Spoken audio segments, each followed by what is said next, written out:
If you like your comedy short, fast, and funny, you've come to the right place. Comedy Time presents QuickLaffs, guaranteed to make you laugh in 30 seconds or less. The great thing about dating a lot of different guys, though, is you only really need one good outfit. You know what I mean? I wear it on all my first dates. It's kind of like a uniform. In fact, I'm wearing it now, so. Things are going good. I don't want to knock community college because community college is great if you want to save money or never amount to anything. But and it is. It's a great affordable option. But so is the Dollar Tree. I didn't even feel like I was going to a real college, you guys. I felt like I was going to a high school for sad adults. It's dirty. There's trash everywhere. Every other person looks like they might be homeless.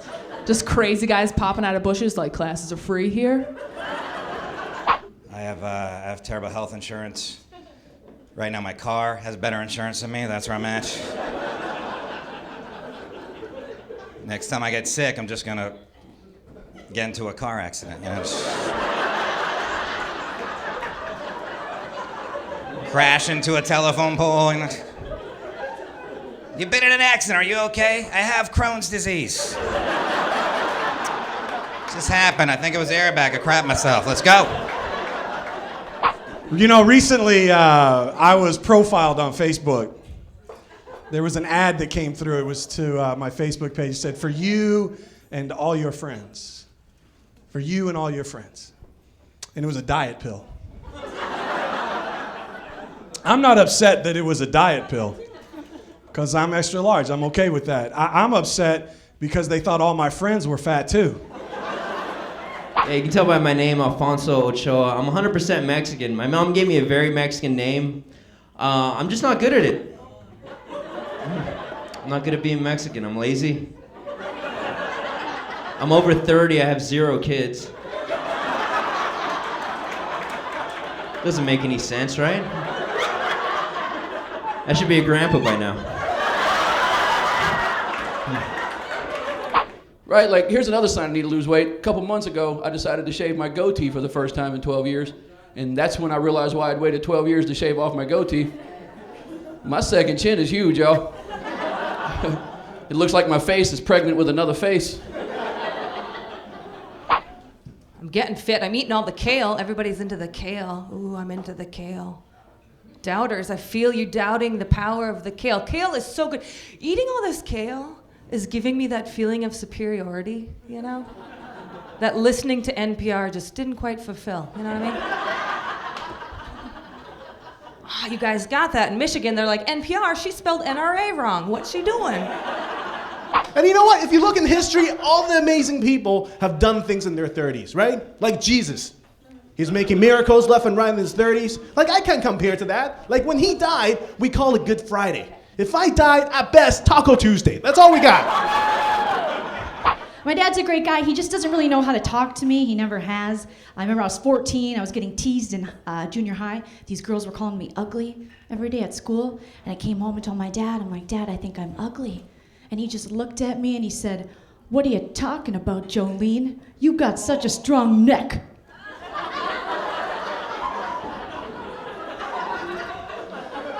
He's like, "Just look at those traps." But it was kind of true because, he wanted a son, so he used to make me do push-ups for allowance. So I was rocking some serious Wolverines. I was just walking around junior high like, how come no one's asked me to dance? I got so drunk one time I ran home. This is how you know you're too drunk to run home. I'm not even kidding, I did this. I'm running home, I see a cop in a speed trap, I started to slow down. Like, what's he gonna do, pull me over? Like, hey buddy, you're doing a 5. What are you drinking? Give me your shoes. You guys ever text somebody and it takes them so long to get back to you, by the time they do, it's ridiculous? Went on a date with this chick, text her next day, had a good time last night, let's do it again soon. Then a long time later, out of the blue, I get a text, yeah, had a good time too, let's do it again. I'm like, I'm married now with a son in college named Julio.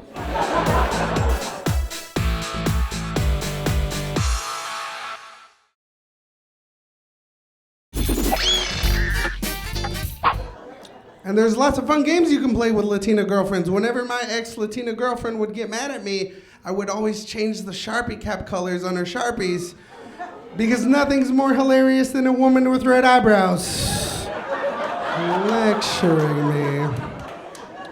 After I worked there, they gave me a packet. It was titled 13 Easy Steps to Staying Motivated in the Workplace. That's good. It's nice to know it takes more steps to stay motivated there than it does to cure your alcoholism.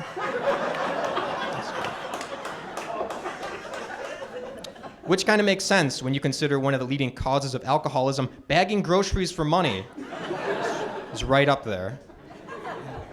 One thing I know about when times are hard, it affects relationships. And have you ever noticed this about relationships? Arguments tend to be unequal. Like the rebuttal is never equal to the complaint. You always got somebody going, "You always cheating on me." You always cheating at Scrabble. But dunk ain't a word, but I gave that to you.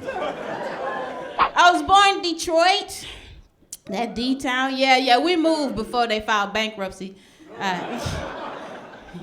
We moved. We actually moved to Texas. I grew up in Houston, you know. Yeah. When you from the South, though, people tend to stereotype you as being dumb. That's not really a stereotype. It's not. So we've been together for 10 years, my fiance and I. I am 28, if that helps you know how many girlfriends I had in high school. The number is between 1 and -1. Didn't do great, didn't post great numbers. That's why I like older women, because they don't play games, man. Except for bingo, they love that for some reason, I don't know. The last cougar I dated, it was awesome, man. We got cheap dates, discount movies, discounted diners.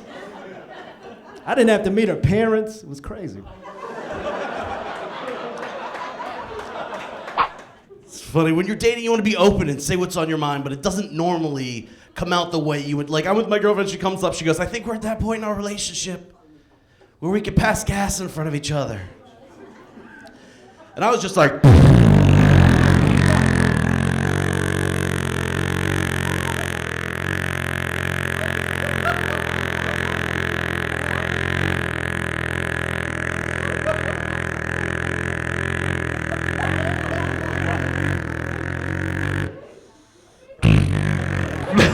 she's like, "I take it back."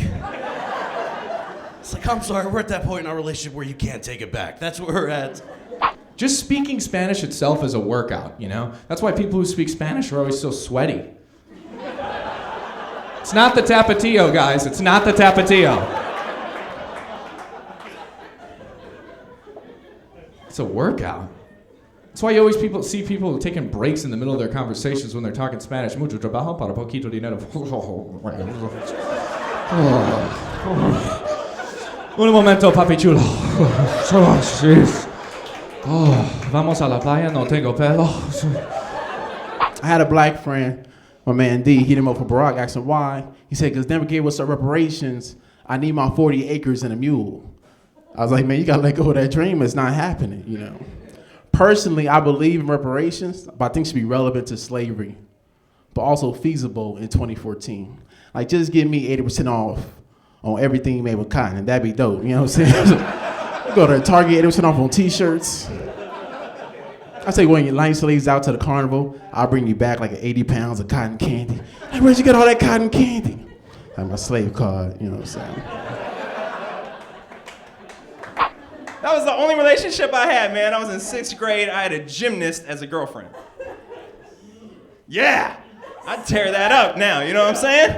Yeah. You in 6th grade, you a fat girl. I'm fat, you know, she a gymnast. We got nothing in common. She's like, "I can twist my body like a pretzel." And I was like, "I love pretzel."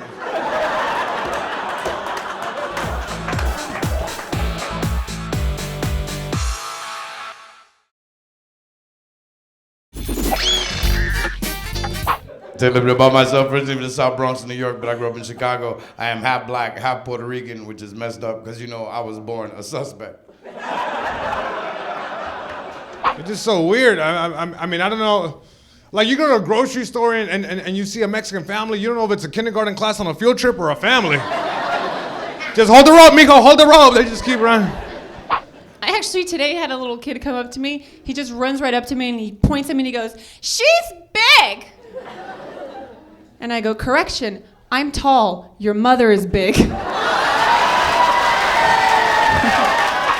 I like being a comedian, man. I get to travel, man. Like a month ago, I was in Italy, man, and I stayed like 4 days in Italy. But the crazy thing was, I ain't seen no black people in Italy.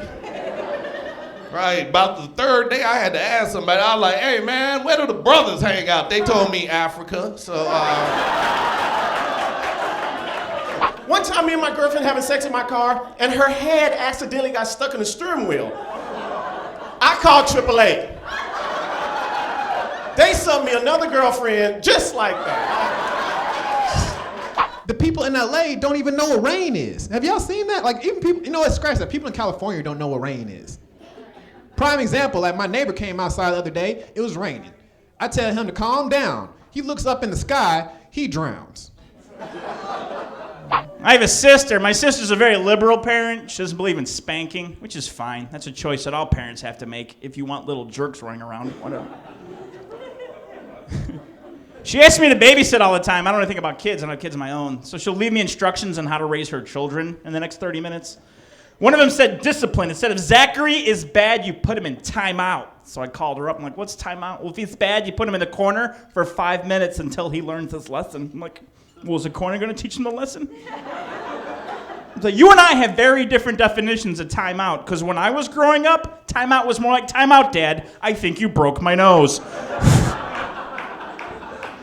I'm so lucky I've never been in a position where I've needed the will to survive. You know what I mean? Like, I saw that movie 127 Hours with James Franco. You guys seen that? Where it's like this heroic tale. He gets trapped under a boulder. He's got to like sever his limbs and get back to civility. That could never, ever be me. You know, if I'm trapped under a boulder, yeah, let me just saw my legs off and crawl back to that studio apartment. Hey, no missed calls. What do you know? All right. Life was going great before. Let's try it without legs. Let's see how that works out. My parents came to America in the 80s, and they didn't understand the American meaning of a lot of words, just the dictionary definition. Like, my dad thought the only thing that gay could mean was happy, because he read in a dictionary, gay means happy. So he'd always go around saying things like, "What is wrong with gay marriage? My marriage is gay. And I hope it stays gay." Really, the foundation to any family is a gay marriage. It got to the point where he became one of the leading gay rights activists in Indianapolis. My wife, she has outfits. She sees outfits at the store, and she's like, "That's how I want to dress our kid. I can't wait to dress our kid like that." I'm like, "That's cool. Just don't go overboard like my mom did." My mom dressed me like I was one outfit away from joining the Village People every day. I was the gayest baby you've ever seen. It's just like, you know, like the conductor, all aboard the gay baby train, you know? Toot toot, you know? Just like aviators, bomber jacket, no undershirt, like, "Oh, I learned my first word in its cockpit." She put a neon green sailor hat on me that had my name stitched in gold lettering, "Rai Rai." That was a real thing I wore. Pedophiles in my neighborhood were just passing out. They're like, "It's too much! It's too much! We've never even seen that before! Get that kid out of here!" I'm addicted to adult videos. I know you guys could tell that already by looking at me. Yeah. It's affected my life negatively. It has. I used to go to the office, my boss would get mad at me. I'd be like, "Better increase my performance here. I don't want to get in trouble." Now my boss gets mad at me and I think, maybe you should punish me. "You're not doing that right, Ari." "Maybe you should show me how to do it then." Saw an ad where a beautiful woman, a stunningly beautiful woman, gets on a crowded public bus, crowded rush hour public bus. Beautiful woman, crowded bus, gets on, smiles at a guy she doesn't know. The guy smiles back. Crest, smile and the world smiles back. "Yeah, Crest, I'm sure that works if you're a hot chick." I'm guessing if I get on that same bus and start smiling at people and making eye contact, no one's smiling back at me. Mothers are gonna hold their children closer. Probably take some mace to this area.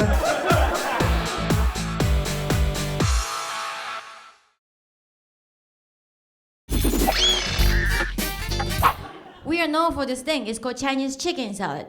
Sometime Jew lady walks in. She's like, can you not put chicken in it? No nuts, dressing on the side. I'm like, why don't you eat at home? I gotta do something to get in shape. I'm so fat and I'm getting older. I'm starting to notice the signs of getting older. Like, I used to carry condoms in my wallet, but I can't anymore because now it's filled with like Tums and Rolaids and Zantac and aspirin and all this other stuff I never needed before. I don't have a big vocabulary. It's very limited. In fact, vocabulary is the biggest word in my vocabulary. I swear to you, just up till the other day, I thought euthanasia meant the kids in China. If you're not laughing, you guys are stupider than me. I'm a brand new father, just had a son. I'm a brand new father, just had a son. Thank you, thank you, thank you. Yeah, he 13 years old, 13. Married for 49 years. Sure, you guys can applaud. You're not married to her. You know, I was on a cruise ship last week, and I did that joke. I said, I won't say that people were old on that ship, but I said, I'm married 49 years. Nobody clapped. I was left standing there. I couldn't do the next line. I mean, these people were so old that I was afraid we'd have to dig them up to come to dinner. My roommate in rehab, Andrew, he was there specifically for Ambien. That's a sleeping pill. That's the only drug he did. How do you party on sleeping pills? To the point your life is spiraling out of control. What do you go to a club on a Saturday? You're on the dance floor. Yeah! Yeah! Give me an Ambien player! Wow! Hey guys, I'm going to bed! Another time, a comic friend of mine, he was writing a joke. He was like, dude, I need a Chinese stereotype for this joke. You have a Chinese brother, right? I was like, yeah, man, I got a good one. Like, they eat all the deviled eggs at Thanksgiving. He was like, that might be too specific. When I was pregnant, my doctor told me to exercise a little less than I normally would.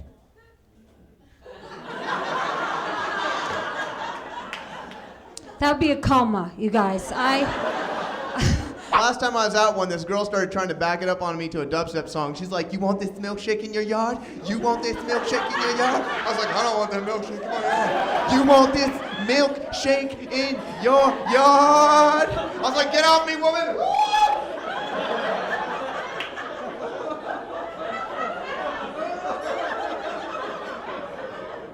I am lactose intolerant. I think we use that word far too much when talking about Facebook. People be like, oh my God, I met this guy at a party and then I stalked him by going to his publicly available profile that he published for me to see. That's not stalking. That kind of talk must piss off real stalkers, you know? Like real pre-internet salt of the earth stalkers. Just like, stalking's not being in front of a computer, damn it. Stalking's being in a van. Oh, she had a Foursquare check-in at a Starbucks? Good for you. In my day, we had to go to all the Starbucks. It built character. There's no Google Maps. There's no Street View. This might not be her house. That's part of it. You guys are very fashion forward in Southern California, and I need to join you. It's hard. I mean, I went to the Gap, and I wanted to purchase some skinny jeans. Yeah, this was a very awkward experience. I was in the dressing room, and I was able to get the pant leg kind of around my heel, but not beyond my heterosexuality, which is kind of surprising because my heterosexuality is really not that large. I mean, slightly above average if we're being generous, but it's not going to win me a contest. I won't get a scholarship because of it. You know, just kind of sort of there. And I hate cubicles. Anybody here ever worked in a cubicle? I hate cubicles. Because you get no privacy. People walking by trying to see what website you on and who you emailing, listening to your phone conversation, you know. Like my cube mate, he told me, Mari, I wasn't listening to your conversation on the phone, but my brother can fix your car cheaper than the mechanic you was talking to. Like, if you didn't know it, listen to my conversation, how did you know something was wrong with my car, man? He do that all the time. I tell my friends jokes on the phone, he in the background laughing. That's a good one, y'all use that one in your show. We're hotboxing. If you don't know what hotboxing is, basically sit in the car with the windows up and you smoke till you're marinated. After 45 minutes, the car was so fogged out, we could have played Marco Polo sitting next to each other. Then out of nowhere came, someone came a-rapping, gently tapping on my Chevrolet door. I look over my shoulder, it's a cop. My first reaction was, can he see us?